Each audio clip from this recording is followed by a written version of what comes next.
think you'll appreciate this one, Reg. Go on. Female masturbation is like preparing coffee.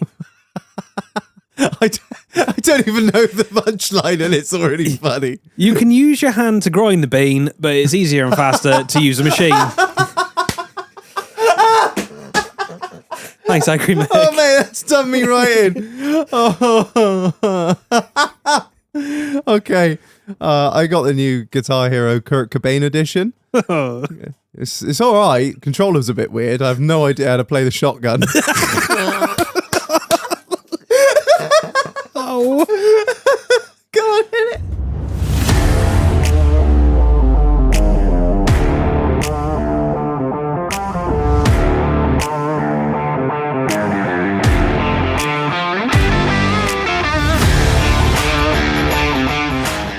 Good evening, scumbags. Welcome back to another episode of In the Doghouse, the podcast that won't climb Snowdon because it's too busy on Mount Beverest. Hey! Let's go. Let's go. Ring that fucking bell. Sorry, it's a bit of a reach. I don't know why. Am I getting smaller or is the bell getting higher? I don't think the roof's raising. No. Raise the roof Not up in this yet, bitch. anyway. What? Housekeeping. Right, buy the merch. My God. If you didn't buy a hoodie, you're shit out of luck. Marlon, your marketing gets worse and worse in every episode. Hey, guys, we didn't even say anything. No. I think we said I said that they were coming, and you shut me down because you were like, we've dealt with so many bad merchandise firms in the past. Fucking hell. We ordered them. We paid. They were delivered when they said they were going to be delivered. It was actually weird slightly as shit. before they said. How? I don't know. Yeah, big up, Efficiency. Naomi. If you're listening, you're a fucking legend, all right? Yeah, and I stand by what I said about sizes. What did you say about size? No, I'm not going to say it. Not going to say it. Honestly, we were fucking blown away. Yeah. Had you around on the Friday night to bag everything with me. Honestly. And then over the weekend, they went. They just went. And yeah, I'm sorry if you didn't know they were there. Fuck. I don't know what to say. Just, I said to you, or was it like, while we were bagging them up, I was like, Marlon, if we sell X amount in a week, I'll be a happy man and I'll be reassured that we've invested our money well. Shaq, we sold X times 3 in day one. I was like, oh my God. mate, they just kept coming and they kept coming. And I'm looking at my phone going, bing, bing. And I was like, yeah, I got to bag these cunts now. Honestly. Order labels. I spent...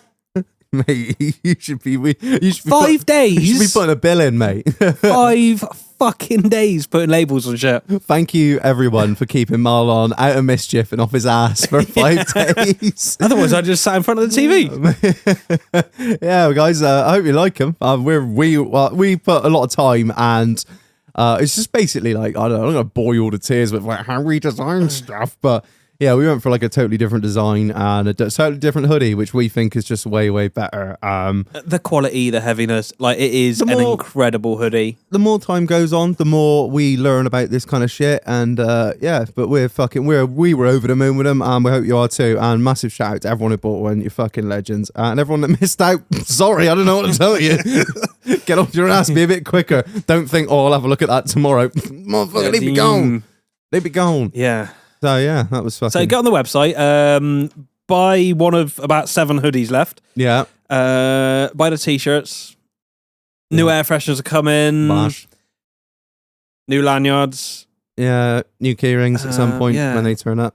Yeah, sweet. That's it. That's merch-wise. Yeah, it's been sick. There might be 1 or 2 insulated mugs left. Oh. So... This is madness. I thought they were all gone. Just pay attention at some point on the website. Did you just lift up a box and you're like, oh heavens, there's more. Once or twice I've moved some stuff and I'm like, why did I put them? Because there was no room in the box, so I put them on the side. When we do the New Year's clear out, it's going to be so much stuff for like 2 years ago. I forgot I had those. Like 3 copies of the Pornhub t-shirt that we did like 2 years ago. Oh, yeah. Massive shout out to the Patreons. You're fucking legends, as always. Without you, the show does not exist, basically. We appreciate the continued support. Discord's been fucking wild. There was some wild shit being said on there today at time of recording, Wednesday evening. Oh, there was some wild stuff. Have a look in a minute. I don't think you caught up. Yeah. Yeah, it's been wild. So join the Patreon for as little as £1.25 all the way out to £5. £6, sorry, including VAT. That'll enter you into what, Marlon? The Pit Viper giveaway. The Pit Viper giveaway. Every month we give away a six set of Pit Vipers. You ain't got to enter nothing. You've not got to do anything. You just be a Patreon and you're automatically entered. That's it. This month's draw is... I should you know said it. this I think by you now. said it last time. It's going to be like the 20 summit. Honestly, it's 25th. It's going to be the 24th. 24th. All right, so me and Marlon will do another live stream on the 24th. So You coming around again? Yeah, Did you mate, enjoy that was a good laugh. We had a fucking good crack. So me and Marlon will be live on YouTube doing the live stream for the Pit Viper giveaway and just generally fuck assing about as we usually do. So more, if you want to become a Patreon, you can tune into that absolute madness. Link in bio and all that good shit. Yeah, also the event tickets, they are out. Our charity auction / event, what would we call it? Auction / shenanigans? Yeah, that's it. Yeah, so... Because you can't put piss up on a flyer. It doesn't look very professional. No, we got to try... Well, not that we are professional, but sometimes we have to put this facade on that we are. The people that are hosting this are definitely listening, just like, oh my God, what have we let ourselves in for? So yeah, we're doing a charity auction. All profits go into the Motor Neurons Disease Association, supporting my sister running the London Marathon. She got asked by the MNDA to run it because you guys raised so much money last time for the Leeds Marathon. They were like, oh shit, whoever is backing you financially, they're legends. Can you do another one for us, but the big one? So yeah, well, that's going to be on the when, Marlon? The 17th of February. I love it when I catch him off guard. He looks blankly at the roadcaster deck. It's like someone's going for a file of facts. Dun, dun, dun, dun, dun, dun, dun. It's there somewhere. It is there. The little men inside like, we need the date for the event. Who's the sponsor? Yeah. Buy tickets. It's going to be a fucking hell of a do. Wear a shirt. Wear a tux. Wear a dress. Wear whatever you want. Wear whatever you want. Smart or scumbag. Do what you fucking want. We're not your real parents, although we'd like to be. We're not taking adoptions.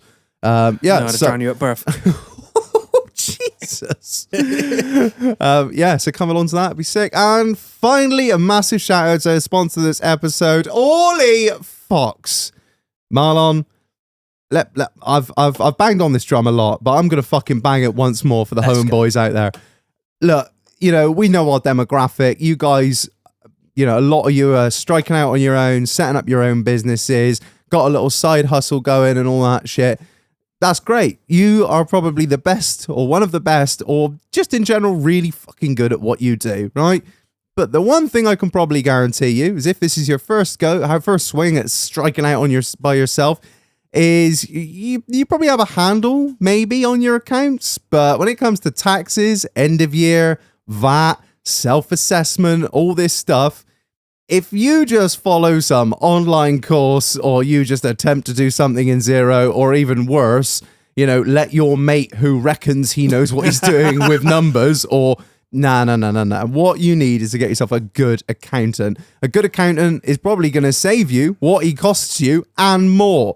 It is invaluable to have a good accountant. Don't let the government have any more than they deserve. Well, they don't even deserve. In my opinion, they don't deserve anything. But we have to keep the schools open and whatever else they keep waffling on about. So they can't even empty the fucking bins on time. They useless cunts. Exactly. You work hard for your money. You want to be paying the correct amount. We'll say the correct amount of tax. You can deduce what we mean by that. But, yeah, you want to be paying no more than you owe. Because if you don't get it right, you can end up paying a fortune. And not only that, you can be missing out on so much stuff. Allowances, grants, deductibles, all these huge things that you could be just put that in. An accountant is going to know that actually that can go down as plant and machinery, those concrete panels. So you can actually put those down to that, and that's allowable for this. That keg could be written off. We can lose that. Yeah, so big shout out to ORLEIGH Fox. Check them out. Link in the bio, link in the episode description, www.ORLEIGH Fox. Big up to Care for sponsoring this episode. Right, Marlon, how's your fucking week been, boss? Actually, I would say who are we joined by? We're not joined by anyone because me and you are going to go on a bit of a rant, and we thought, fuck it, we'll do it ourselves, wouldn't it? I'm a strong black woman. I don't need no man. Oh, mate, the week has mostly been spent putting shit in bags and putting labels on bags and getting the parcel shop very pissed off at me. And putting engine blocks in the bin. Engine blocks in the bin. Fuck me. Yeah, we done a few engine deletes this week. You were saying on Sunday, fuck me. Just... I don't say this for fun. Please stop buying Land Rovers. It'll hurt your soul. If you want like something unreliable in your life, get a girlfriend. Not a Land Rover. Oh, get a reg. No, you're all right. So. My missus would say otherwise. Meant to take her out for a 30th for dinner. It took like 2 weeks. Ended up taking someone else's wife out instead. Yeah. Well, we went out with the pew pews on Sunday. We did your first pew pew in with your own license. Yeah. Thanks for Hector and Deneo and Jolly for coming out. That's fucking good crack. Good laugh, wasn't it? You took your new gun out. I took my new gun out. We were happy little badgers together, weren't we? Yeah. It's too small for me, and my shoulder hurts still. Yeah, my shoulders hurt still. But we did put like the majority of a slab down. Yeah. To be fair, it was a good day. I really enjoyed it. Yeah. Just get, like you said, just get a butt plate for it or whatever, and you'd be grand. That's it. It needs you don't quite appreciate, as I said earlier, like gun fit. Yeah. Until you have your own, you shoot a lot with it.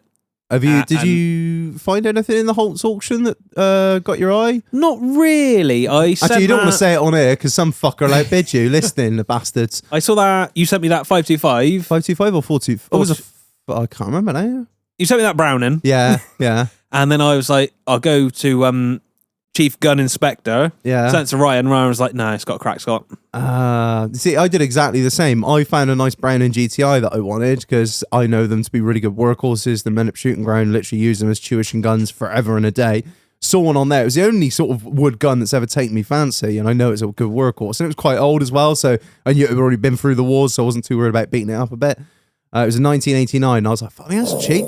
It was like 450 to 500 quid, I think was the estimate. Maybe it might have been even less than that. And I was like, mate, this is another thing. Read the fucking description. Read it. Yeah, bulge just before the fucking choke on the lower barrel. I was like, oh. Can you have, like, the barrels changed? I assume it's a costly fucking experience. Yeah, you can have them sleeved. Or you can buy new barrels for it. But it's one of those things, isn't it? It's like, do you know where number one? Is it like putting steel seal on a head gasket kind of thing? Like, if I bought new barrels, it's great. But where the fuck do I find barrels for a 1989 GTI? And I'm sure there's people listening. Well, Johnny Carter. Temu. Did you check Temu? I did not check, but no. I'm sure. Like, I don't know if other barrels might fit it. I don't know if barrels are interchangeable on certain models. I'm sure they are, but it's one of those things. Do you know what? Do I really want to spend fucking 450 quid on a gun that I'm going to spend forever looking for barrels for, or spending the equivalent, if not more, getting it re-sleeved, or just want to wait till a gun that is working that I want comes out? What are you looking at? There's a spider between the beer tap and the lilies. That is how long we haven't drank beer out of tap for. That's how poor we've been, Marlon. Yeah. Spent all our money on fucking hoodies, didn't we? Gambled the lot, the cunts. Couldn't even drink a beer. What is the price of a good running non-bulged one? I've always had it in my mind that there's somewhere in the sort of, low 1,000-ish, sort of 1,500 quid, depending on how old it is. That's what I got in my mind. I mean, what I have in my mind could be totally fucking wrong. But it was just, I don't know, just saw it was cheap, and I was like, oh, I might have that. But then it's one of those guns that didn't really, like, if it was only because it was cheap that I wanted it, if you know what I mean. It's not a gun that I go and spend, 1,200 quid on, if you know what I mean. But yeah, I found a whole lot of stuff I want in that auction. There's a lot of interesting shit in that auction. It'll be the death of me, that Holtz. I said this to Hillage the other day. I had to create an account and everything. Yeah, I've already got on a fucking account. I got a nice little file in there as well. Yeah, takes 6 months to get his gun. Reginald's bidded again. No, fuck that cunt. Yeah, there's a T-bolt in there. I'm definitely gonna put a bid in on, because I've been wanting an HMR for ages and just never found the right one. What else is in there that I wanted? Yeah, 1.7 HMR T-bolt. Me and Mule are debating buying some weird guns together. I'm not going to say what they are because fucking Ryan Murphy bid me, the bastard. Yeah, like you did. Yeah, like you did last time. I was like, oh, me and Mule bid on these fucking bid on these Lee Enfields, and then I see him on the gun review with it. I was like, you shit, you absolute shite. Yeah, there's nothing that really takes you. Oh yeah, there's a few things, but I can't have them. You can't have it. No, you want to say, what, section 2. Section Section 1. Section 1. Yeah, firearms, big pew-pews. Yeah, like pistol grip shotguns and stuff. You can get a pistol grip shotgun on a Section 2. It must just be how many it can fit in it. Yeah, that'd be it. Anything over 3 is spicy territory. Speaking of which, took mine out, didn't I? The new Mossberg. Man, I love that gun. The second gun I've bought, totally blind and never even sized myself up for it. Just shot really well with it. It might not fit me at all, but I shot pretty fucking well with it. A pump is just so fucking cool. Can't hit anything at distance because it's only 24-inch barrel, but you know, and yeah, no, I was smashing clays. I was having a whale of a time. Shot better with that with fucking synergy, but there you go. Yeah, no, I really enjoyed it. Did you strip yours down and clean it after the rainy session? No, because I didn't have anything to clean it with. So did you just give it the big wipe down? Little bit of a wipe down with a microfiber, chucked it back in a cabinet. It was 90 quid. It'd be fine. Yeah. So, but I did follow your buying stuff. Oh, what? And bought the kit. Bore snake, gun oil, bore cleaner, cleaning mat, and something else. I can't remember. Oh, and the brown and leisure. That's it. Mate, that spray's the fucking boy. It's a bit like silicone spray, make everything shiny. Everything. It does everything. It's like barrels, wood, metal, action, lubricates, protects, plastic, everything. I just like, I put it on the wife before she goes out. Like. Next time you shoot the gun, goes straight out. Oh, it's very slimy.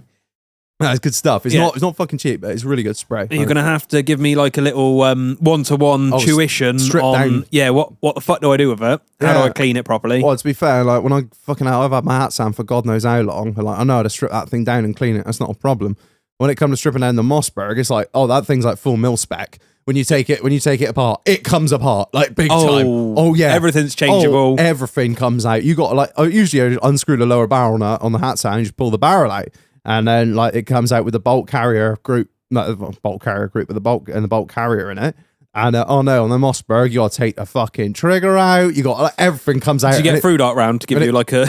It all goes. Literally, I was nearly rang him up, being like, Keith, how do you take apart a 590? But yeah, like literally went to a million pieces. But yeah, which is better, I suppose, in a way. Oh, there's something rattling in the stock of mine as well.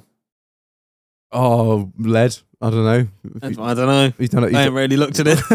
I have no idea, mate. I don't. probably a loose nut when you fire at the stock and the action. It's just like. It is. I hit a couple of things with it. I'm not very good with it because I'm just not very good at shooting. Everything comes with practice, mate. Yeah, but also probably when you fit it, when it fits you better, you might be able to hit a bit more. If it doesn't, that's the excuse you get to use now, though. When it does fit you better, then you just got a 90 quid gun. Yeah, it's not. It's cheap. Bent barrel. Yeah. Well, it's right-handed, see, and I'm left-handed, so the barrel curve is off. Speaking of shooting, I've been doing a bit of pest control on the farm, as I do love. Again, I don't know whose pheasants they are, but they're mine now. They're on my farm. They're spooking my fucking cattle. Creep up alongside the shed. This little cock pheasant. He just sort of fucking noise. And then all the calves shit themselves and break all the fucking everything and water bowls and pipe fittings and so yeah, just take the AR to work and just doing a bit of light pest control. Is that hung up in the JCB like? I don't know who's listening. No. Yeah, of course it is. I'm on private land. I do what I fucking want, mate. Shit where I want. Anyway, other than pest control, mate. Yeah, not really too much. I mean, I would say I've been busy with merch. I've been busy looking at my phone, seeing ding, ding, ding. But no, you did take a box down for me. I did. Yeah, I did my first partial shop experience. How did you get on? Well, it was a little tester. See, I thought I saw it as a little test to see if either you are just really rude to people in the like rude to people in the service industry, or whether they are actually just miserable down there. Turns out you're just really rude to people in the service industry. I came in, she was like, "Oh, you got quite a few." I was like, "Yeah, got a load." She was like, "Oh, okay. Are you friends with the other chap?" I'm like, "Yeah, I am. Yeah. I don't really do too much of this, but we've got quite a lot to go out, so I thought I'd pitch in." She's like, "All right, great." Literally got her little scanner. Oh my god, it was like an Amazon production line. We were like the fulfillment center there. She was like, beep, beep, beep, beep, beep, beep. Yeah, bosh, that was it. Chucked them all in the thing. She's like, "Right, cheers." I was like, "There's a little ticket. Great, thanks." Yeah, so I don't know what you... I think that's Lisa, and she is always fantastic. Well, if it was Lisa, then she was lovely. And there is a new person started, and she is also fantastic. She's like, "Yeah, bring them all in." But so many other people were just a bit miserable. Yeah. So yeah, it's pretty. Not too much. Just a chill week, really. Oh, actually, no. One quick thing. Massive shout out to Ev from the Somerset Hunters and old Toucan. The boys came down last week. And we finished off the groundwork. So it was the groundwork team. Ground Force came round. Yeah, and we got the jacuzzi area all prepped and done. And so she's ready to drop in. Literally ready to drop in. I just haven't got round to fucking ringing up me man who's with the high ab to bring it round. That's the only. But yeah, literally, it was like they turned up. It was on. You know when it's usually big like, laser level out. Oh, it was just all the kit. You know what it's like. No, I'm joking. No laser levels. Do it all by eye. But yeah, no spirit level and a bit of string line. That's it, string line. Yeah, it was literally. I turned up and like when you got a project on with the boys, it's usually half hour of have a cigarette, have a coffee, have a beer, talk about what's going on and what we're going to do. Literally turned up, everything's getting set up. Ed's there, fucking on. Never seen a man shovel stones so fast. Jesus Christ, it was like it had done something. It was like slept with his wife. He was touched him inappropriately. I was trying to help shovel the stone, and then I realized I was just slowing down the process. So in the end, I just became inevitably morphed into my final form of foreman. Just chief supervisor. Stood around, and then I just ordered a kebab, and I was like, I'm probably more used getting food in than I am getting involved in any of this. But yeah, if you ever need a deputy foreman, give me a shout. Yeah. I'll come around and watch people and all. Yeah, so it's all done now. Yeah, so lost the patio slabs that we put down have all been ripped up again. So all ready for my hot tub to cost me probably 120 quid a fucking month in electricity to run. But yeah, my little sex bomb. Are we going to do an episode in there? Everybody's been asking for this. Are we going to do... Because that's probably more manageable than the huge fucking pool. I agree. I do agree. I think an episode from the hot tub would be fun. But the only problem is the bubbles make so much fucking noise. I think. Well, no, you just turn the bubbles off and have the heating on. Well, no, because then it's just like being in a weird bath with your mates. Because I don't know, it would just. I think it would be weird. But we can try it. Oh fuck, we can try it, mate. I'm not worried. It's got an audio It's got a Bluetooth audio input. We could plug the deck into it and shit. Just have our own voices blaring out the sides of the tub. Welcome back to another episode from Live from the Sex Pond. Reg has just come. No. It'll be all right. Me in charge of chemicals. I'm losing a bit of skin here. Why have I gone all flaky? Why am I hairless from the chest down? Yeah, no, we'll get it done. All right, yeah, we'll get it lifted in, get it wired in, and we'll go from there. So, yeah, massive shout out to Kyle Masters for supplying me with that. It's still sat at the farm just looking like an absolute Jippo's yard with just a hot tub just landed up in the middle of it. No, there's a P38 up there. Mean, so mean. No need for it. Are you bringing that back from the dead? Because it's nearly 12 months on. No, I'm not. I'm not bringing it back. I've never said that I was going to bring it. Why are you putting this on my conscience? No, because I know your dad. Yeah, and I know you. I just expected it to reappear at some point, like a bad nightmare. And to be fair, you are kind of like, it's part of the course. I get that, but no, I'm going to scrap it. I just haven't got round to stripping it down. Like I say, too fucking busy, but. I'm going to strip it down. It's going to go. I have no interest in it. It's not that I have no interest in it. I would like to put it back on the road because I do love that car. But like I've said before, you take all the fancy shit off it, the lights, the bars, all that. It's just a P38 underneath. I can just slap that on anything. But I've just, they are shit. I don't have the fucking space to put another car here. I don't have the need for another car because I got a commercial. So, and that works as well, doesn't it? It does. And it's very peculiar getting in it. I got in it. I checked my app on my phone the other day. App for everything now because I'm just like, I did that with my note as well. Yeah, fucking Ted Krasinski's turned in his grave. I got an app for everything, and I went on my Land Rover In Control app, and it just said multiple issues. And I was like, sounds clear. Looked on it, it was like low fuel and low washer fluid. I was it's been low washer fluid for like 6 months now. Oh, are you one of those cunts? Wait, is there still washer fluid in there? So like, if it runs out, I will put some in, but I'm not fucking worried. Just fucking Chief, every time I get in old what's her name's car, no fucking washer fluid in it. Mate, if that was all my missus had in her car, I'd be a happy man. That was the only it's a shithole. Like 99.8% of all women's cars are fucking disgusting. Dog hairs, empty fucking bottles of Coke. Oh, mate, like McDonald's cups from 6 months ago. There's like receipts in the footwell. Bacon and cheese turnover wrappers. Oh, what? Fucking like Greg's wrappers. I will fully admit, I'm not the cleanest guy when it comes to cars. I am with that fucking thing. The exterior of it is filthy, but the interior, chef's kiss, immaculate. Like, I wipe that thing down at least once every other day inside. Clean the mats out once a week, whole lot. because, it's nice. I look after it. Look after kit, lasts for a lifetime. No, the engine won't, but, at least it looked pretty on the inside. When someone gets in it at the Copart auction, like, fucking hell, someone's really looked after this leather. So I love how you just worn me down to accepting this fact, but it's inevitable. I know. Well, no, I was speaking to my mate Luke, and he was saying that they have not had. He's a fucking liar. No, he said those 6 cylinders, don't see them. He literally said the only thing you get the occasional recall on like a coolant pipe where the clips around the wrong way and it rubs through, but he said other than that, no issues at all. He said those, like, in general, those Defenders, no issues. What about the oil pumps, Luke? What about the oil pumps? I don't. It's not been out long enough, has it? But yeah. Anyway, we're on that fucking subject, Marlon. Fuck it. Should we get into it now? We're already. You're looking at me so blankly. I just want to say something first. I found Temu. Oh no. I don't know what the hype's about. It's exactly the same as Wish. Have you used it? Yeah.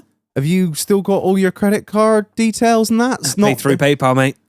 Good man. I fucking, my heart was in my throat then. I was like, have you not heard all the horror stories about always stealing the fucking credit card details and shit? What I don't understand is it's the same old Chinese shit. Yeah, it's just a different. The best thing I got off there was a dogs pooping in beautiful places calendar, which is one of Chief's Christmas presents. You're an animal. I bought Tanker light up lead. Yeah? Yeah, that's shit. I bought some labels for bottles, which say like Rudolph piss and things like that. God. And I ordered. So in the winter, I tend to wear it's one of the like a check shirt. Yeah, like it's a fleece. Yeah, like a fleece like plaid shirt. Yeah, the ones you're on, mate. Ordered one of them. It turned up, and it's definitely not what the fucking picture looks like. What is it? It's like a flannel vest. What? It's got really short sleeves. Yeah, it has a hood. You sure it's for men? Is it not like so? I looked at it and I was like, "Oh, I didn't fucking order that." Does it fit? I didn't even try it on because that's not what I ordered. Bring it round. I'll let you wear it for an episode. Beautiful colours, but Marlon the gay boy. Brokeback Doghouse. Oh god. Yeah, so don't get on it, it's shit. No. It's like Wish. Well, I just assumed it was. All the adverts before I got YouTube Premium was like all the adverts were coming up constantly about Temu, and I was like, this just looks like Wish with a different storefront. It just literally, and you get the same wanky offers, and this is £2. And did I actually buy anything off Wish? I think I might have bought like 1 or 2 things off Wish. And to be fair, it did turn up, and it was what I expected. Yeah, but what I expected, shit quality. Big stickers on Wish were fantastic. Yeah. So like Umbrella Corporation. When I had the Ranger, you used to have all your stickers on it. Yeah, like that was stickered up in Umbrella Corporation livery. I remember. Yeah. And all those stickers came from Wish. Oh, did they? And they were fantastic quality for what they were and what they cost. Oh well, they know what they're doing, don't they? The Chinese, they're industrious. Right. So. Moving on from Temu. Let's go. Right. So as it's me and Marlon, we felt like we had to do a bit of cussing, but it's not. What we're going to do is do some cussing and then find some solutions. That's what we're going to do, because standing here saying the wall is red does not achieve anything. We're going to do a shit sandwich, basically. Yeah, that's it. Yeah, shit sandwiches. So what we're going to do is it's basically what is wrong with our industries. We're going to try and put the fucking world to rights, as we do do a lot of reckoning. What do you reckon? It's basically what is wrong with farming and what is wrong with the automotive trade, because we do bang on about it a lot. Well, you more so than me. That's fucked, Fred. Just fucked. Our job's fucked. Another week, Land Rover's shit. Well, why are they shit, Marlon? Please fix why they fix the problem. Right, how many hours we got? We got 12 hours on the card. Yeah, that's right. Let's go. Saddle in, boys. It's gonna be a fucking long. We're recording this on Wednesday as well, so there's gonna be no editing on this because I ain't gonna have time. I'll literally have enough time to proof listen to it and go, fuck. Oh, well, it's going to have to go out. Yeah, right. So, do you want to start, Marlon? You want to start? We'll start with mechanics. Right. Listen up. He's leaning into the mic as well. There's a few things which have been gone wrong certain manufacturer choices which have led to the downfall in people wanting to get into the industry since I started. I've been in this industry since I was 14, 15. That's nearly 20 years. Yeah, nearly 20 years. Closer to 20 than it is 10. Yeah. When I first started, your Saxos and everything were about beautiful single point injection, do a cam belt, it's a fucking hour. Everything was made of like real material. Yeah. So Land Rover's failing a lot now. That's due to basically cheap choices. Oh, when you say Land Rover's failing, as in like the cars themselves are failing, not the brand. Yeah. Yeah, I'm with you. But Land Rover, the brand, is causing that failure. Yeah, absolutely. Because they're trying to do everything as cheaply as possible. And that doesn't work. Like BMW learnt that with the M47 engine. This is what I totally agree with you, because there's only so long you can be a premium car brand using substandard, materials. Exactly that. Like these Ingenium engines, I don't say this for fun, they are failing on like 25,000 miles because the chain snaps. And if it's out of warranty, they don't give a shit. No, there's no good. As far as I'm aware, they don't do goodwill. They don't do any goodwill stuff. There's a bit of there's a smidge of goodwill here and there. Oh, is there? Well, that's something better than fuck all. But if the chain snaps, they don't care because they know that's like the engines. I think the engine cost is about 6-8. Oh, a rebuilt unit. That's like a box engine. Drop in, put the ancillaries on, go. Yeah. Oh God. And 25,000 miles. You got chains failing. It doesn't. In what fucking world is that acceptable? Bode well for their new line of engines, does it? Like this is how long's the Ingenium been out? What, 2015-ish? Yeah, 2015, 2016. Yeah, something like it doesn't really bode well for like this like new line of engines that they've done since dropping the the TDV6, SDV6, TDV8. They've dropped the TDV8 now, haven't they? Yeah, they have. The SDV8 and all that, and they're going right. It's all Ingenium now, and you think we didn't know how good we had it with the SDV6. Like, yeah, that's the other issue. Your 3-litre V6 snap cranks because of a poor manufacturing process. Yeah. And I'm going to bore everyone to fucking death. You're not boring me. Fuck them. I'm listening. So they didn't tab the main bearings on it. So what does that mean? So how do you describe this? So in an arc, you've got a small little tab with a cutout on the block, and that tab sits in the cutout and locks it into place. I'm with you. So it can't spin. Move. Yeah. It can't spin. They didn't do that. So when people say they got a spun bearing, that's what's happened. Exactly that, yeah. And that is mainly why they snap cranks. For how much money would that have cost? Like fucking pennies. A couple of pence per engine. So, and that would have been while in the machining process. Go like that. And it's not. They snap cranks because they spin bearings, not because they've got badly cast cranks. And it is, there is part of that as well. But if they didn't spin bearings, they wouldn't snap. Oh, I see. Yeah, I'm with you. Yeah, they could have got away with it. Oh yeah, one or the other. You know what I mean, yeah. Well, if you had one, the other one wouldn't be so bad. And then you've got your Ingeniums also doing DPFs at really, really low mileage.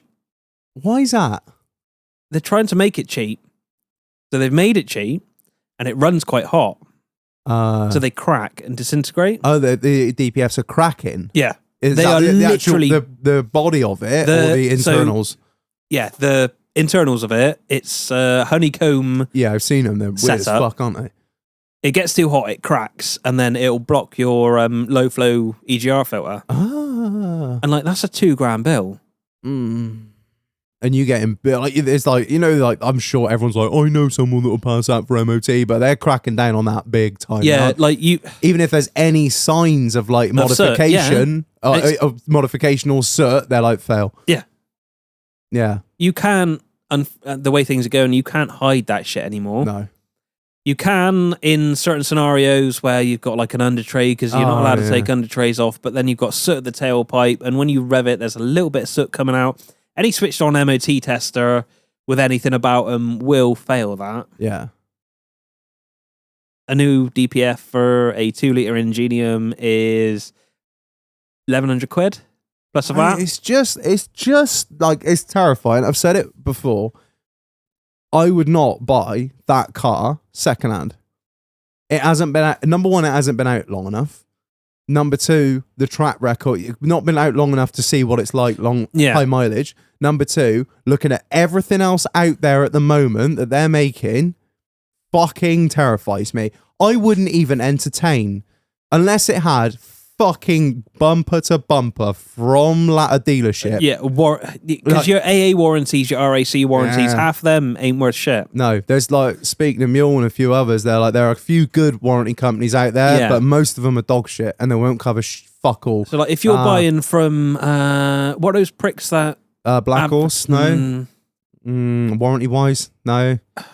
I don't know what car warranty or no car. Car who? The one that delivered to your door.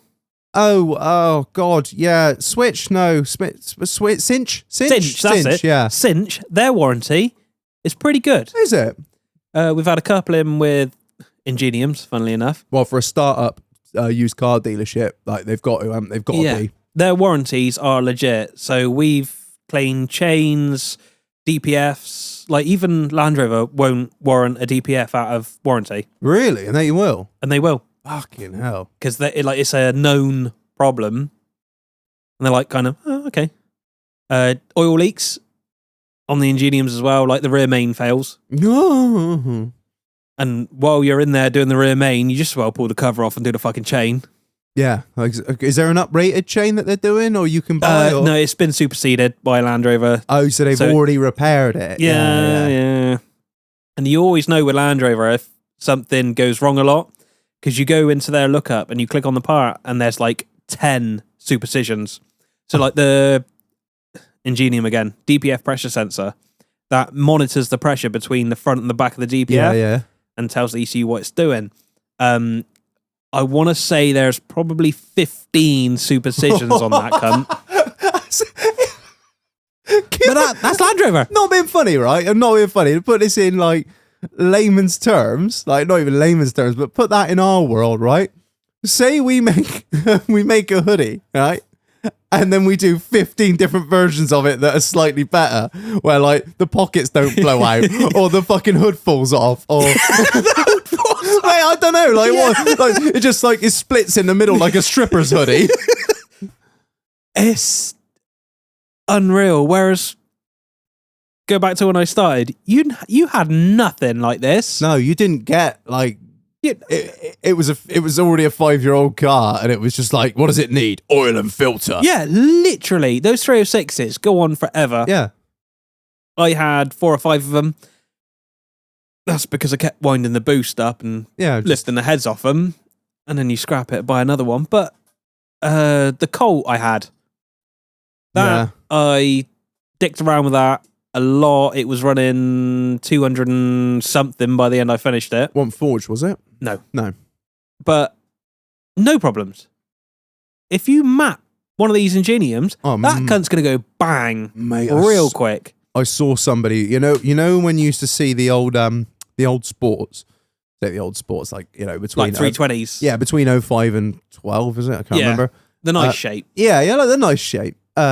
Used to see, when you'd see one go out the road, just pouring black smoke out the back, like with his ass squatted to the floor, all blacked out, black wheels, blacked out windows, all that. You're like, mate, enjoy it, because that is going to last like 3 fucking minutes, you daft cunt. Those 2.7s were not too bad. No, it was the V8s that people were mapping, and you're just you're going to do turbos. Yeah. Injectors are going to die. Yeah.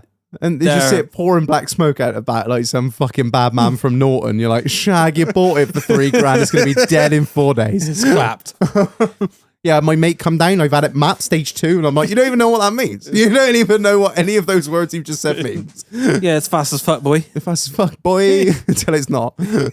Literally saw one at the top of, I was going up the Froome to see me nan. And at the top of Ski Slope Roundabout, there was a 320 there, hazards on, white smoke just pouring out the back of it. And I was like, done a turbo shag.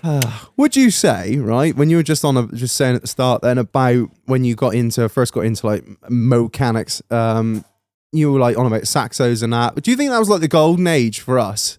For me, yeah. Because you've got... I was born too late for your Escorts, your CVHs, your Novas.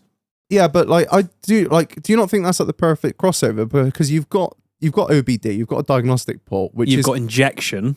Yeah, which is gonna, I mean, remember when fucking OBD and all that first come out, and like actually, what's this? Like you say, EFI, and everyone was just like, bloody computers are taking over. Like Ted Uncle Ted in the corner there, like the Industrial Revolution and its consequences have been a disaster for mankind. Big up Teddy K. Yeah, but like when obviously your first, like not first OBD stuff came in, we'll ignore flash codes because I love flash codes. Mate, what is Take wrong? me back. What are you, epileptic? No one loves flash codes. I have to get my notebook out there. Was I speaking? Because I forget what's going on. Was that one or a three? Was that a flash or was that two flashes or was that a break? Was that a pause? Like more 31. 31 doesn't exist. Let's go back. Let's try again. Do is get your old boy that does Morse code out and fucking be like Wolfpack detected. Through dark. No, but like I felt in my mind, I see that as like the golden age of like, our sort of our lifetime in cars, because you had very basic diagnostics that you could use a diagnostic. Like it make your life easier in that respect. Yeah. But you had very simple mechanics. Loads of room in the engine bay. Like you could do a clutch in an hour, head gasket in two. Yeah, like single overhead, double overhead. Like it's all really basic. Yeah, just everything was pinned. Nothing was floating, bar the fucking Ford.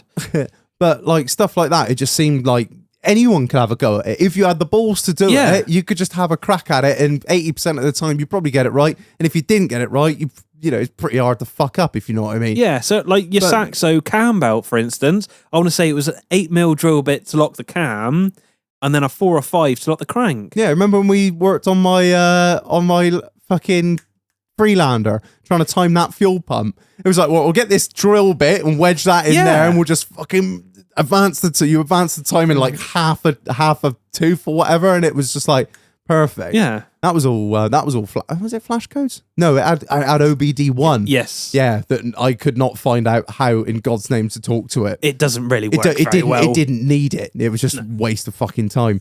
But like nowadays, there's no room in anything. So you've seen underneath the bonnet of that thing. Yeah, you can't do nothing. Nothing. You can't even fit now. I was like, how do I change a fucking bulb, mate? Like, what the fuck? And also, you probably wouldn't want to because they're fucking matrix LEDs or whatever bullshit it is. That's it. Like, that's another thing. Everything's fucking disposable. So when you lose more than 50% of the light on one of the clusters, MOT failure. Got to replace on a matrix? The whole fucking cluster. And they're £1,600 a fucking side, those lights. Oh. Yeah. That's going to be real fun. I know. Yeah, well, I'll fucking get rid of it before then. Fuck that. But yeah, I've already seen them rocking around. You've got the signature LEDs on them. So you've got the 2 running LEDs on the side of the light, and then you've got the little arc that runs under the headlight. Yeah. I've already seen like 5 or 6 of them with like fucking a squint going on, going down the road. Yeah, I don't know. Like you can't charge these car prices are insane. Full stop. Like new car prices are fucking mental. Obscene. I was looking at a Kia Sorento the other day, not because I wanted one, but kind of want one. I think they're pretty cool. It's like a Kia. It's a big Kia SUV. They're like 7 years warranty, mate. 100,000 miles. Like, come on. Yeah. Those Korean companies can make a fucking car. Yeah. We're speaking to Snake about it back along, and he was like, he had something small go wrong with his Kia. Took it back into the dealership, and he's like, problem is, Shag, he said, you put that fucking sticker in the window, 7 years, 100,000 miles, you've got to fucking stand by it. Everything. But like, I was looking at a Kia Sorento online, just I was like, the first time I've seen one in like ages, and I was like, I wonder what they cost. Well, Are you like 78 grand? What?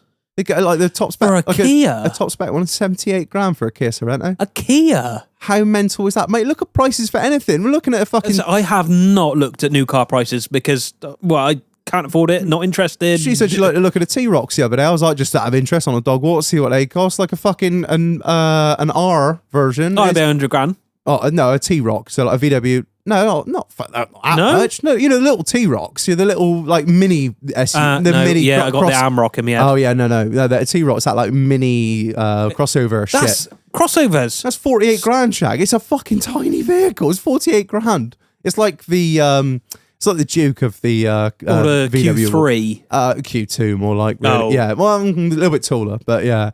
I think they're cool, but 48 grand starting at 28. I was like, fucking hell, for a little, like, I don't know. It's insane. It's insane. When you can spend 100 grand on a commercial Defender, like, The world's gone fucking mad.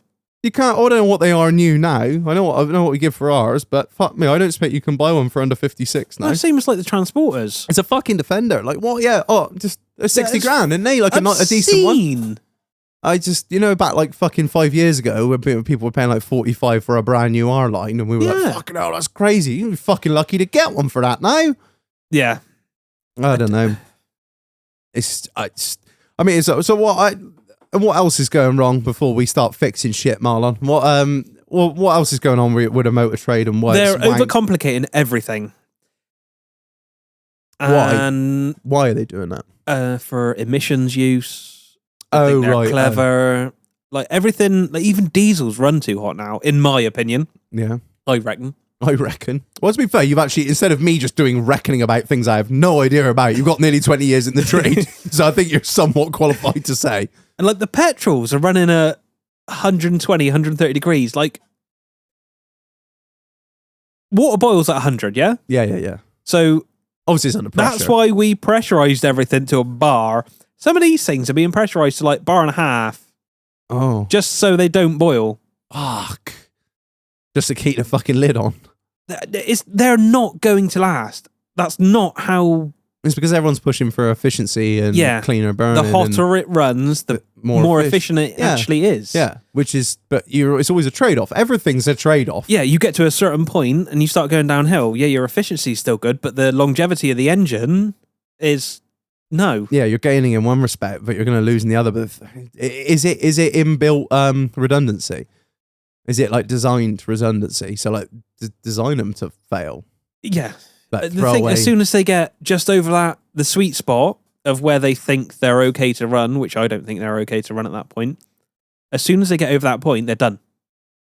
Fuck. Because the alloy's so cheap, they make the heads out of, warps. And that's it, toast. Done.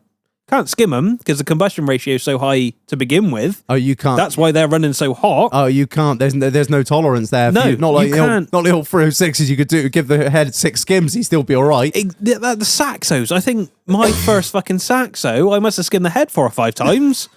What did you do? I know I know it was the only thing they did, which was head gaskets. Yeah, but drove it like a cunt everywhere. Fair enough. But like, yeah, you can't skim half the new heads. Really? I didn't know that. Fuck. Like they're throwaway. Painful, man. It's just shit. This is shit that writes cars off, though, isn't it? Yeah. Oh, yeah. Like, say you get 100,000 mile. I'm going back to a Vokes Ingenium. Yeah. 100,000 mile, 16, 17 plate in. Done a turbo, so it's used all its oil. It's done an engine. That job's 17 grand. Car ain't worth it. Yeah. That's a scary thing, isn't it? This is what puts me off buying you something. have a car which is potentially worth 20 grand. Yeah. That doesn't run, that needs 16, 17 grand. And you probably owe 15 on it still. And like, how fucked are you at this point? That's what I mean. Like, I ain't got the fucking bread lying around to go buy a fucking 25, 30 grand car.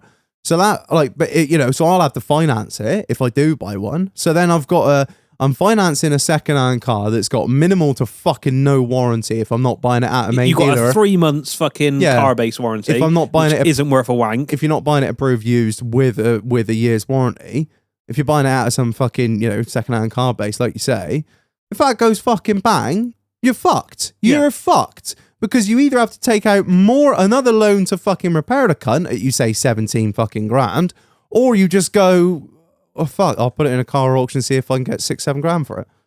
If that. What I know a few people have stopped doing recently is if it goes bang and you've literally just bought it, stop paying the finance on it. What, and they'll just come pick it up? The finance company will come and get it and assess it and see who is actually at fault. Right. I don't know the ends of any of these. Yeah, these discussions. Yeah. But this is what I mean. Like, that's why the second-hand car market never used to bother me at all. I mean, for like, No. you know, nearly new stuff, obviously you can buy second-hand fucking some Mark IV and have a whale of a time, but Yeah. like a nice car second-hand, like, I don't know what's going on at the moment. I wouldn't buy anything old. Like, I wouldn't buy anything with a DPF at this point. No. I just... The early stuff was shite. The Yeah. late stuff's fucking cheap. Like, where do you stand? It's fucked. It is fucked. Staffing as well. Yeah. People getting into the industry that want to repair. There's no one. I don't know why. If it's interest, pay. The stuff they got to work on. Like this shit. What are you on about? Like, well, that comes down to interest again, doesn't it? Mm. What? I don't know how to fix that. Nobody wants to get dirty anymore because the new generation of people Work at home generation, innit? Yeah. Nobody wants to get dirty. Like, as I said, I think I've mentioned it before on here.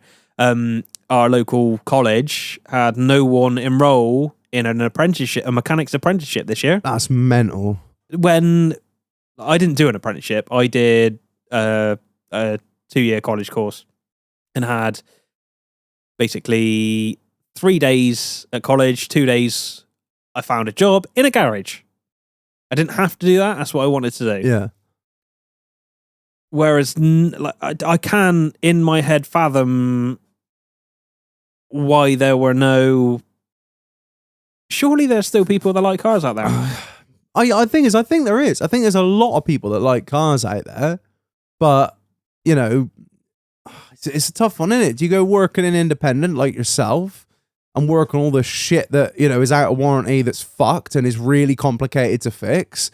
Or do you go work in main dealer for spinning filters? You know, Like spinning filters on, it's mindless.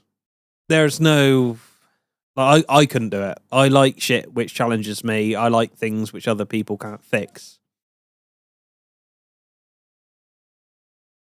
But nobody seems to be interested in that anymore. They want an easy life. yeah. I like getting... not necessarily getting dirty anymore. Have you seen...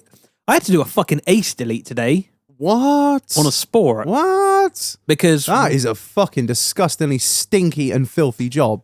they're... That hydraulic fluid, I bet that stunk. Yeah. Just got the disc cutter in there and started cutting all the lines out. Let it drain on the floor. I'll come back in an hour. That stuff, that's been in there for fucking Oh, it's years. and horrible that shit. stinks. That's another thing.